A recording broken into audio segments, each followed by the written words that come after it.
کے لیے کئی بار کہا، لیکن اس نے کہا کہ یہ نہیں ہو سکتا۔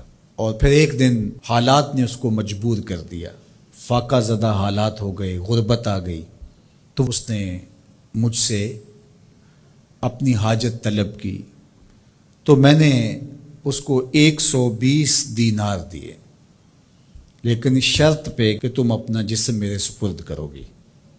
اب مجبوری سے اس نے کہا ٹھیک ہے، لیکن میں نے دیکھا کہ اس کا وجود اللہ کے خوف سے کانپ رہا تھا، اور مجھے کہنے لگی اتق اللہ، اللہ سے ڈر اور اس کی حدوں کو نہ توڑ۔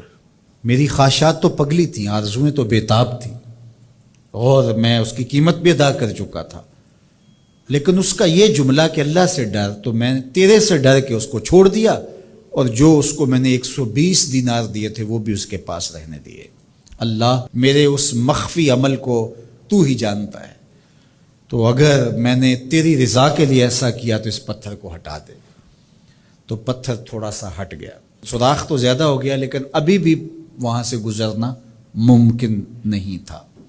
اب تیسرے نے کہا اے اللہ، میں مزدوروں سے کام لے رہا تھا اور ان کی مزدوری میں نے دے دی، ایک مزدور بتائے بغیر چلا گیا، تو میں نے کیا کیا کہ اس کے مزدوری کے پیسے کاروبار میں لگا دیے۔ کاروبار میں برکت ہوئی، اور بہت زیادہ وہ کاروبار جو اس کی مزدوری سے شروع کیا گیا تھا پھیل گیا۔ تھوڑی سی مزدوری تھی لیکن کاروبار بہت پھیل گیا۔ اب میں اس کے اندر کچھ ایک آنا ٹگا نہیں لیا۔ ایک عرصے کے بعد وہ شخص آیا، اس نے کہا مجھے میری مزدوری دے۔